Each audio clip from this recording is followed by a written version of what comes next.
Hello friends, I hope you all are doing fine. In my previous lecture we have discussed about shortest job first algorithm, right? Part 1. In my part 1 video we have discussed about shortest job scheduling algorithm, and we have talked about that shortest job first algorithm, it may be primitive or non-primitive. We have discussed in our previous lecture the non-primitive type of scheduling algorithm. Now again there are two possibilities when there is a time given to us that when the process have been arrived and when we are expecting that all the process arrives at time 0. So we have discussed in our previous lecture the non-primitive version of SJF with two possibilities: arrival time given and arrival time uh, not given, as if we have assumed that all process arrives at the same time. So friends, I will just put my part 1 video link in my description box. You can check it for SJF part 1 in my description box for that video. Now today we are going to discuss the SJF shortest job first primitive version. Okay, primitive. Okay, primitive SJF. Now let me tell you, this is very important in most of the examinations, entrance examinations. This is a very important algorithm which has been asked in examinations. So now we are going to discuss about the primitive SJF. As the name suggests, we can say it that we can print in between. Like if my arrival time is given, then we need to print in between. So we just take it as likewise. Now we are taking it as, because it is a primitive, that means if we have been given the arrival time. Now suppose there is no arrival time given, then what is going to happen and how we are going to deal with it, and if it is a primitive version as well. So if suppose we take any example, suppose P1, P2, P3 and P4, and if we assume that all processes arrives at time 0. So we have been given the burst time is suppose like 8, 4, 9 and 5, and we are assuming in this case that all process arrives at 0 and it is a primitive version. So in this case what we are going to do, we are just trying to make a Gantt chart, and according to Gantt chart, again because सारे process आ चुके हैं और arrival time नहीं दिया हुआ है, तो इस केस के अंदर भी हम सिर्फ SJF लगाएंगे. तो जहाँ पे हमें primitive SJF दिया हुआ है और time हमें कोई नहीं दिया हुआ, basically it works. Primitive means basically primitive words actually works when time is given, but in this case no time is given. So primitive SJF, how it works, we have all the process, so again we can apply the simple SJF. So it will just simple SJF. This is my first shortest job, this will be 1, this will be 2, this will be 3, and this will be my fourth process. So this is the similar way as we did in non-primitive SJF case. So if you want to make a Gantt chart for this, so we have P2 as the first shortest job, then we have the next process is P4, this is 9, and this total comes out to be 26. P4, after P4 we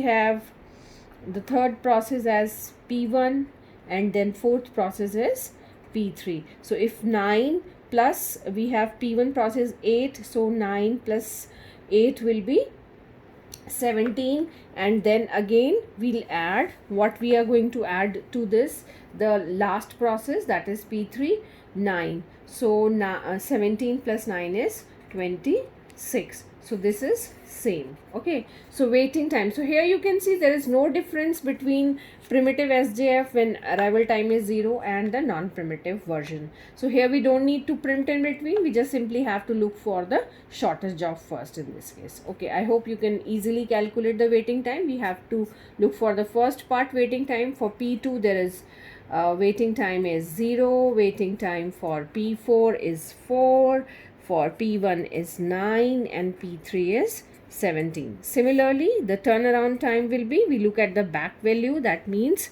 total time taken in completing that process as well as the waiting time. So this will be the arrival time is 0 for every process. So for P2 it will be 4, for P4 it will be 9, for P1 it will be 17, and for P3 it will be 26. So this is a simple one.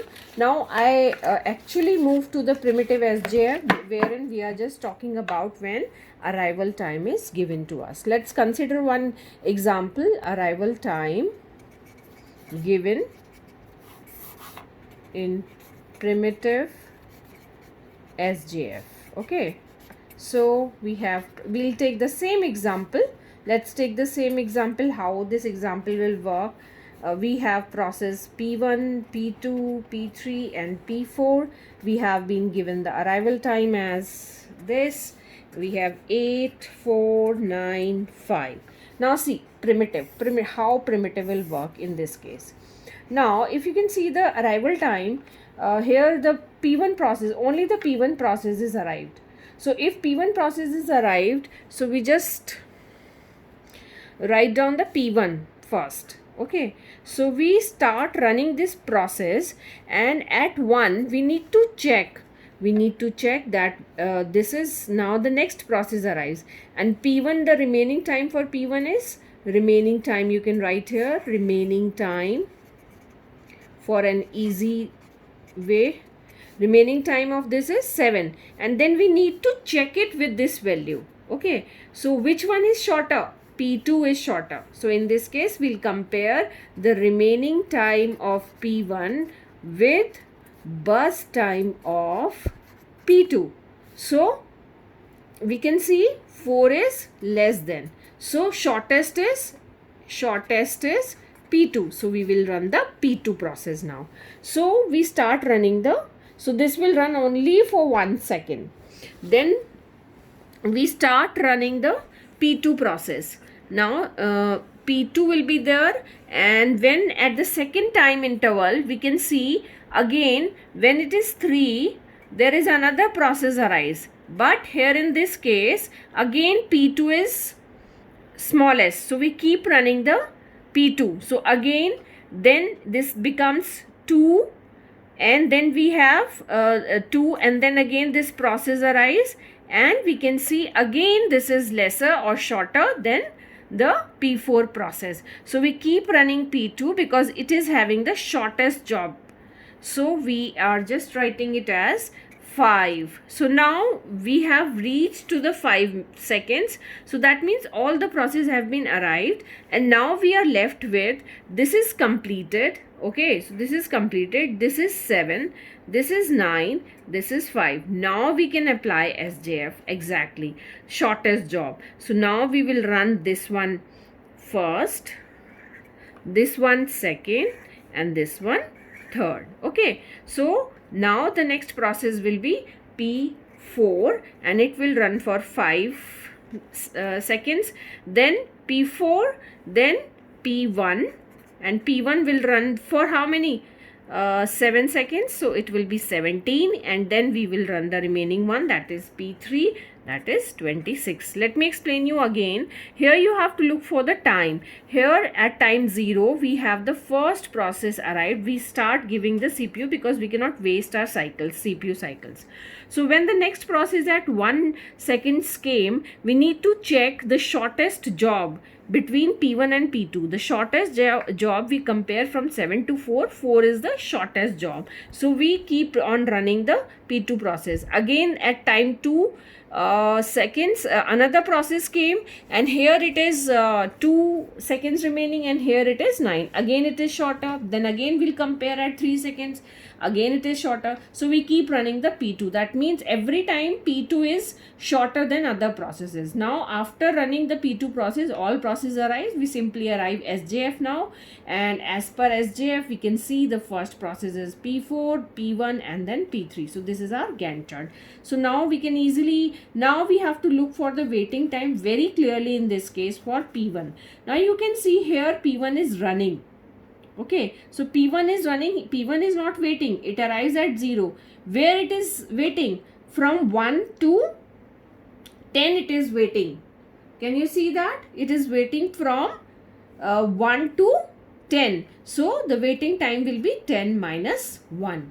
Waiting time for P2.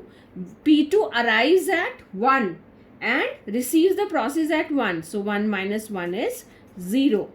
Waiting time for P3, if we'll check, if you can see the P3, it waited for how many seconds? 17, and it arrives at 2. So this will be 17 minus 2, that is 15.